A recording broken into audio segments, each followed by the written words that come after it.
Ah là c'est parti, on peut y aller? Ok. Attends, coupe.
Merci à toutes et à tous. J'ai souhaité vous éviter des vœux interminables, bien que ça risque d'être un peu long, mais on va essayer de raccourcir au maximum. Une fois n'est pas coutume, j'ai choisi ce soir de vous écrire mon discours. Ça évitera les envolées interminables. Alors, c'est parti. Mesdames et messieurs, messieurs les députés, cher Hugo Bernalicis, cher David Guiraud, monsieur le maire de Fâche-Tuménil, je ne sais pas s'il est déjà arrivé, Patrick Proisy, mais il va sans doute nous rejoindre, on me dit qu'il va nous rejoindre. Mesdames et messieurs les élus de Fâche-Tuménil, mesdames et messieurs les élus régionaux et départementaux qui nous font l'honneur de leur présence ce soir, cher Benoît Tirmarche, cher Élodie Chloé, cher Zaya Hamdan, cher Cédric Brun, merci à vous toutes et tous de votre présence. Mesdames et messieurs les adjoints au maire de Lille, de Los, de Fâche-Tuménil, mesdames et messieurs les élus municipaux, mesdames et messieurs les responsables, présidents et directeurs d'associations, chers et chers travailleurs sans-papiers grévistes d'Emmaüs,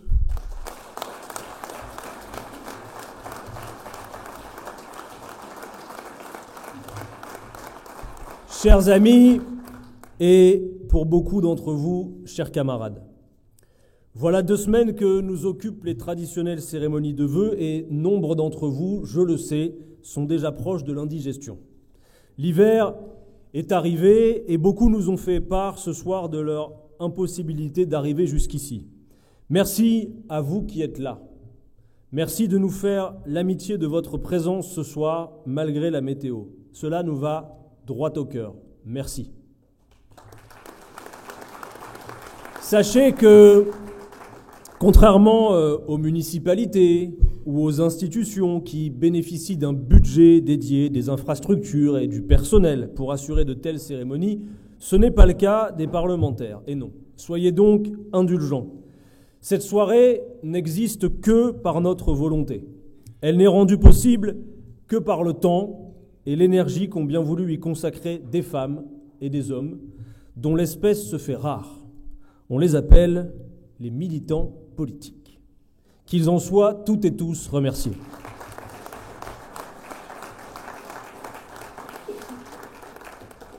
L'année dernière, des circonstances particulières et douloureuses m'ont privé de ce moment singulier avec vous. C'est peu dire que je savoure le fait de me trouver de nouveau face à vous. C'est peu dire que c'est avec beaucoup d'émotion et de gratitude que ce soir je croise vos regards. C'est peu dire que je chéris l'honneur de pouvoir de nouveau m'adresser à vous et vous représenter.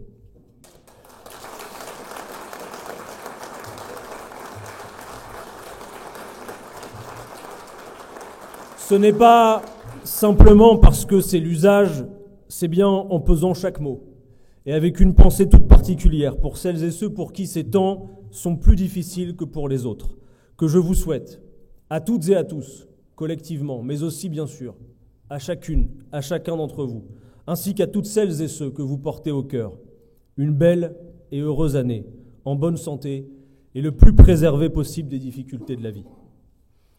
J'ai longtemps cru qu'il fallait tout miser sur les grands bonheurs, à tout prix.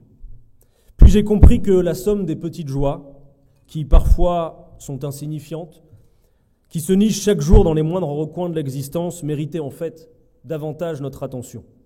Je vous souhaite donc énormément de ces petites joies. C'est elles qui font les grands bonheurs. Et ces petites joies, elles vont nous être utiles. Elles vont nous être spécialement utiles. Nous allons y puiser l'énergie nécessaire pour relever les défis qui se dressent devant nous. Chers amis, chers camarades, je ne voudrais pas troubler la fête, mais vous ne pouvez pas venir assister à des vœux d'insoumis sans y entendre de la politique.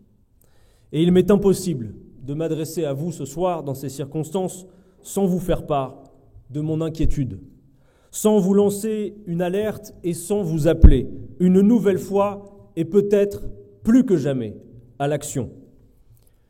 Je suis d'un naturel optimiste. Et oui.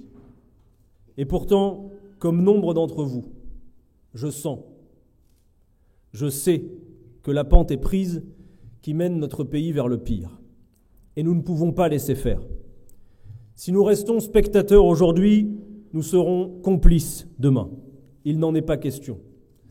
Il va donc nous falloir du courage, de la force, pour ne pas nous laisser gagner nous-mêmes par la résignation et agir contre une situation dont chacun voit bien où elle nous emmène. Je me souviens de la citation qui trônait fièrement en haut du blog de mon camarade Bernalicis il y a des années, c'était bien avant que lui et moi ne soyons élus du peuple, une citation de Gaston Bachelard. L'avenir, ce n'est pas ce qui va arriver, l'avenir, c'est ce que nous allons faire. Eh bien, nous devons nous accrocher sans relâche à cette idée. Non, la suite des événements n'est pas déterminée par avance. La suite des événements dépend intégralement de notre action. C'est valable en politique.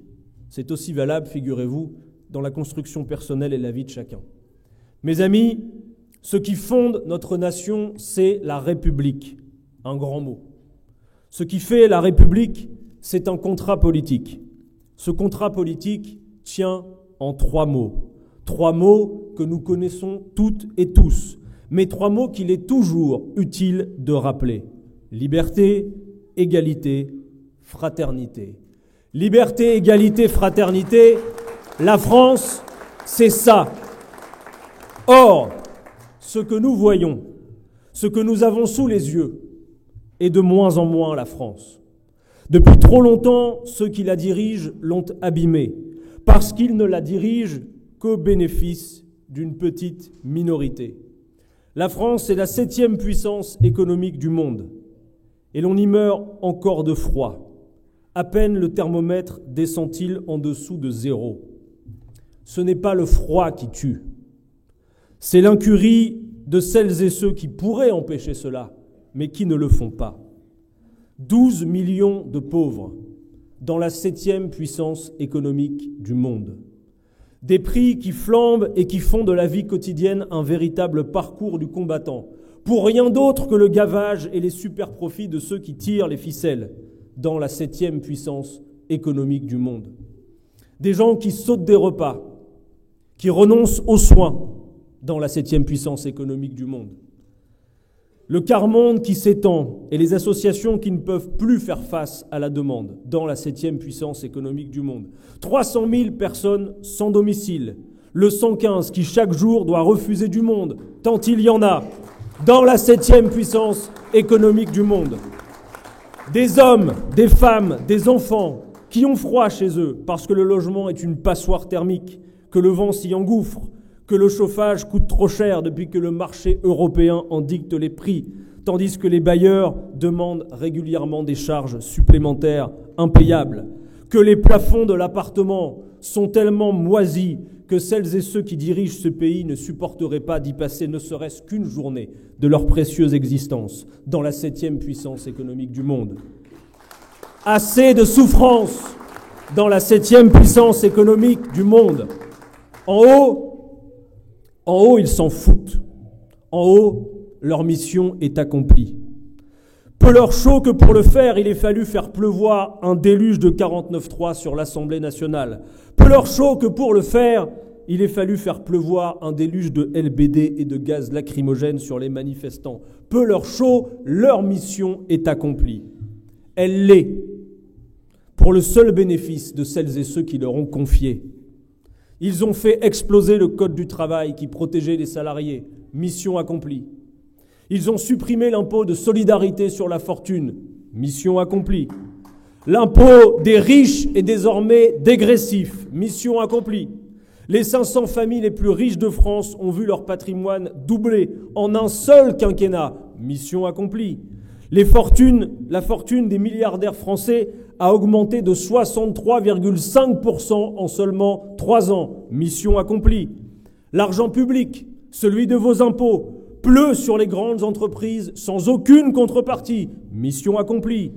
Les Français qui, rappelons-le, étaient 90% à s'y opposer, sont désormais obligés de sacrifier les 2 meilleures années de leur vie au travail sans aucune autre raison que le refus de consacrer une part un peu plus importante des richesses produites aux retraites. Mission accomplie. Pendant que l'inflation empoisonne l'existence, 100 milliards d'euros versés aux actionnaires du CAC 40 en 2023, du jamais vu, un record absolu. Mission accomplie. Contre le chômage, il ne crée pas de l'emploi pérenne, il supprime les chômeurs. Mission accomplie. Ceci, mesdames et messieurs, n'est pas le gouvernement du peuple français. D'ailleurs, les représentants du peuple français que nous sommes n'auront même pas leur avis à donner, puisque contrairement à ce qui se fait dans à peu près toutes les démocraties, il n'y aura pas de vote de confiance après le discours de politique générale du nouveau Premier ministre. Ceci est définitivement, c'est étayé, c'est argumenté, c'est prouvé, le gouvernement des riches, par les riches, pour les riches.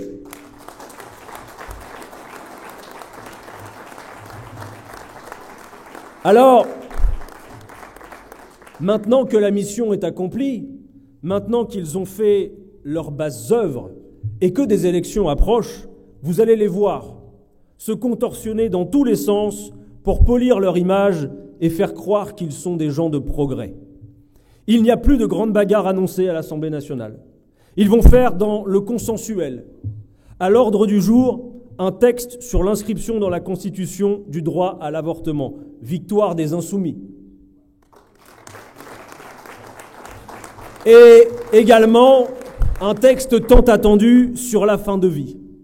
Après avoir consacré des heures à des directs ridicules devant les portes de ministères, sous la pluie, même dans la nuit, en attendant le fameux remaniement, les médias vont nous abreuver pour un long moment d'images de Gabriel.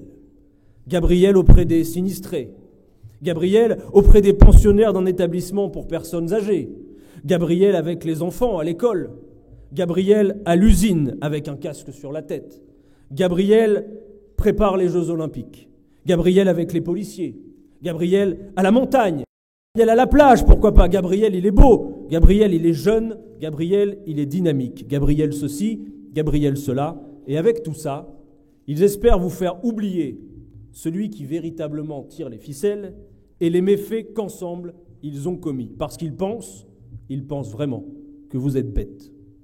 En 2022, le président de la République réélu déclarait ceci. À celles et ceux qui ont voté pour moi, non pour soutenir mes idées, mais pour faire barrage à celles de l'extrême droite, j'ai conscience, disait-il, que ce vote m'oblige. Ce vote l'a tellement obligé que depuis, il n'aura eu de cesse de donner des gages à l'extrême droite. Et l'année 2023 s'est achevée par le désastre que nous avions annoncé. La constitution d'une majorité parlementaire allant de la Macronie jusqu'à l'extrême droite pour faire voter un énième texte sur l'immigration qui n'a rien à envier au programme de Jean-Marie Le Pen.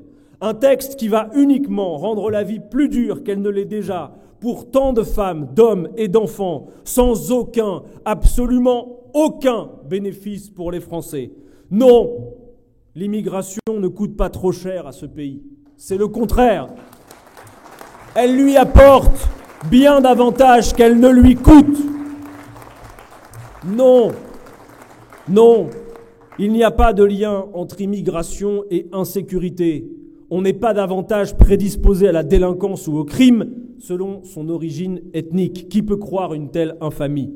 En revanche, on est davantage disposé, oui, à la délinquance ou au crime quand on subit toutes les difficultés qui se trouvent concentrées dans certains quartiers où l'on a littéralement abandonné des populations, notamment issues de l'immigration.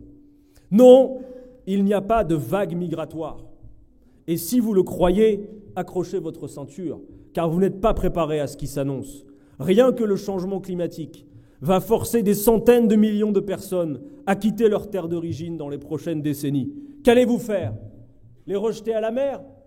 La mer Méditerranée qui est déjà devenue un véritable cimetière. Nous avons assisté au Parlement à des débats abjects et ouvertement racistes. Des heures entières consacrées aux idées les plus folles, dans un débordement d'imagination, pour empêcher les gens d'entrer ou les forcer à sortir, mais pas une minute, pas une seule, pour discuter de l'organisation et l'amélioration de l'accueil, et encore moins pour se poser la première des questions qu'il faudrait se poser quand on parle des mouvements de population. Mais au fait, c'est vrai, pourquoi les gens partent? Quelles sont les causes des mouvements de population? Quelles sont les causes et quelles sont nos responsabilités et nos possibilités d'action dans ces causes?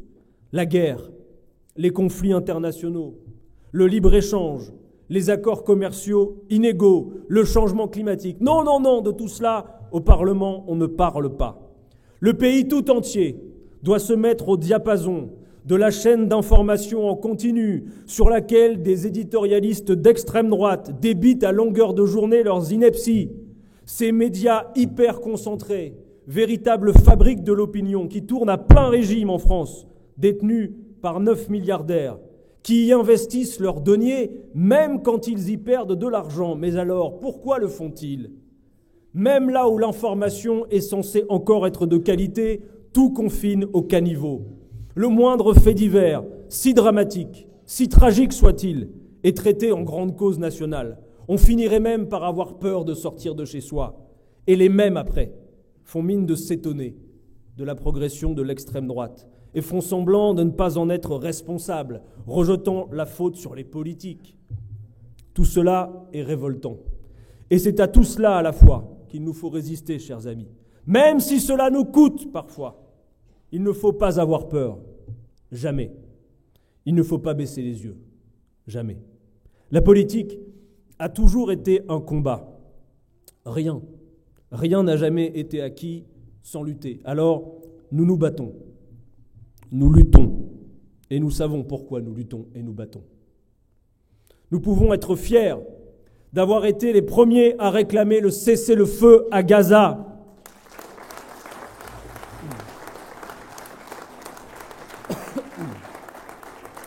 Le nettoyage ethnique qui est en cours en Palestine est une honte pour le monde entier. En décembre, 160 enfants sont morts chaque jour sous les bombes là-bas.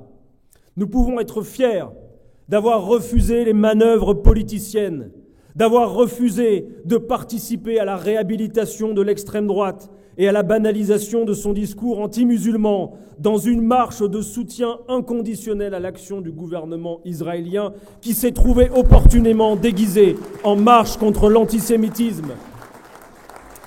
Et si, à force de regarder la télé, certains finissent par en douter, je veux le dire ce soir haut et fort, l'antisémitisme n'est pas dans les moyens d'un insoumis.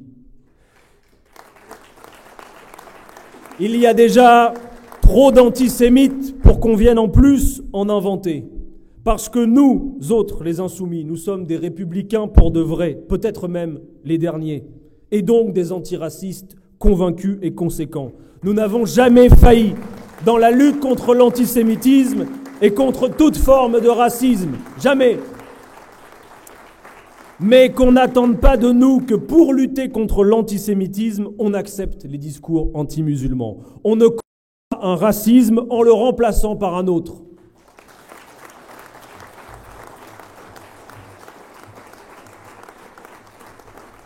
Alors, ils peuvent continuer à nous calomnier, mais ils ne nous feront jamais taire, parce qu'aucun crime, pas même les crimes atroces perpétrés par le Hamas le 7 octobre en Israël, ne justifiera jamais que l'on commette encore plus de crimes et que l'on procède à un nettoyage ethnique. Jamais.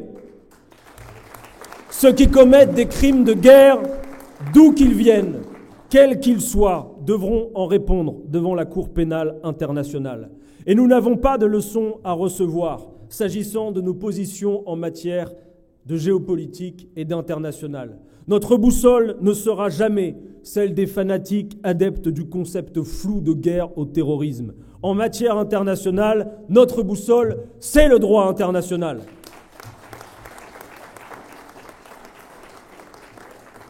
L'année 2023 s'est aussi achevée par la COP du même numéro. Le monde est sauvé. Trêve de plaisanterie, nous savons que le climat n'intéresse les puissants que pour les opportunités économiques qu'il peut offrir. Dans capitalisme vert, le problème, ça n'est pas la couleur, c'est le capitalisme. Il n'y a pas d'écologie conséquente possible sans rupture nette avec le capitalisme. Et les prochaines échéances électorales devront nous permettre de faire trancher cette question-là aussi. Ça suffit le greenwashing, ça suffit l'écologie des petits pas et de la petite responsabilité individuelle. Les événements du Pas-de-Calais ou de la Réunion viennent encore de faire la démonstration d'une impréparation coupable. Je pourrais poursuivre, mais je vais achever ici la description du tableau que nous avons sous les yeux.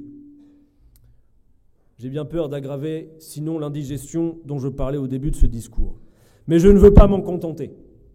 Je veux finir par l'essentiel. Un message d'espoir qui se double d'un appel à l'action. Mes amis, mes camarades, je l'ai dit, il n'y a pas de fatalité. Ce monde de malheur et les catastrophes annoncées peuvent être mises en échec. Un autre monde est toujours possible, mais le temps passe et le temps presse. Il n'est possible qu'à la condition d'une implication de tous les instants. Il faut s'activer dès maintenant, sans attendre. Il n'y a plus de temps à perdre. Parmi toutes les tâches que nous avons à accomplir, incluant les tâches de solidarité concrètes que nous allons poursuivre, une tâche est centrale. Faire tout ce qui est dans nos moyens pour accroître la participation populaire aux rendez-vous électoraux. L'abstention est le meilleur allié de la Macronie et de l'extrême droite. Nous avons pu vérifier précisément partout que là où nous agissons, la participation s'accroît. Et que quand la participation s'accroît, c'est nous qui gagnons du terrain et les autres qui sont mis en échec. Tout est ici résumé. Je salue celles et ceux qui ont déjà compris cela et qui concentrent l'essentiel de leur temps de militantisme à l'exercice le plus indispensable, le porte-à-porte. Porte après porte, après porte, après porte, après porte, encore et encore. C'est un travail colossal, mais il aura des résultats. Faites s'inscrire les gens sur les listes électorales. Faites-leur comprendre que c'est au moment des élections qu'ils peuvent régler leurs comptes. Ils ne croient plus que voter soit utile? Eh bien, demandez-leur pourquoi, à leur avis, les riches, eux, courent au bureau de vote. Vous allez voir si ça n'est pas utile. Dites-leur que ceux qui ont voté et qui ont gagné ont obtenu un sacré retour sur investissement pour leur vote, avec la politique que Macron a menée pour leur porte-monnaie. Bien sûr, notre tâche serait plus facile à accomplir si l'héritage précieux de la campagne présidentielle de Jean-Luc Mélenchon en 2022 et la NUPES qu'il a permis de faire naître n'étaient pas maltraités par les petites ambitions personnelles de certains et par les petits intérêts des vieux partis. Encore et toujours, nous serons unitaires, mais ne nous trompons pas d'objectif. L'objectif n'est pas simplement de maintenir une union de partis. L'objectif, c'est l'unité du peuple autour de ses revendications communes. C'est pourquoi il faut résister à tout ce qui contribue à le diviser, et donc évidemment le racisme. L'objectif, c'est l'union populaire. Et puisque l'avenir est ce que nous allons faire, c'est l'union populaire que nous allons faire.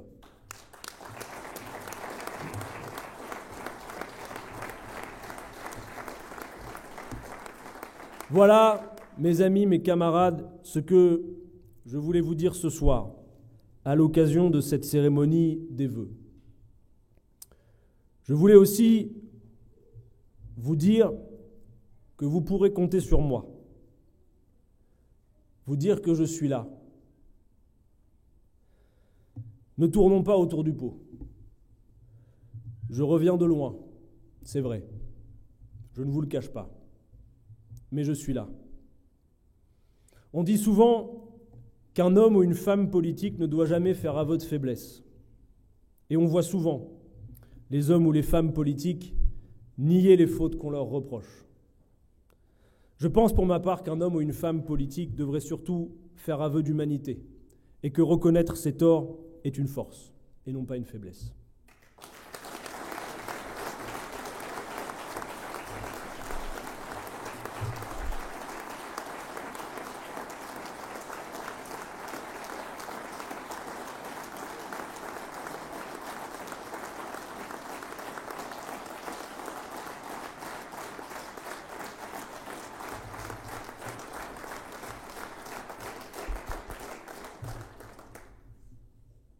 Je ne suis pas différent de vous toutes et tous.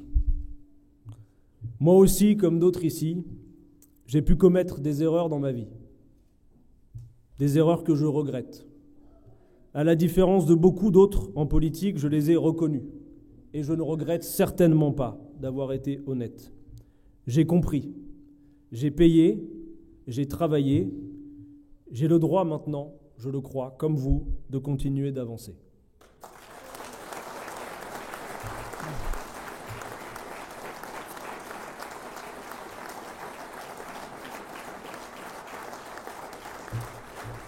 À celles et ceux que mon action politique inquiétait et qui espéraient que je jetterais l'éponge, je leur dis qu'ils se sont trompés, perdus, touchés, oui, mais certainement pas coulés.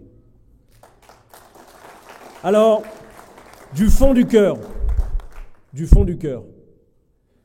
merci à toutes celles et ceux qui ont maintenu leur confiance intacte et qui, à leur manière, toutes et tous, ont fait preuve d'une grande humanité. Allez, à toutes et à tous, encore une très bonne année.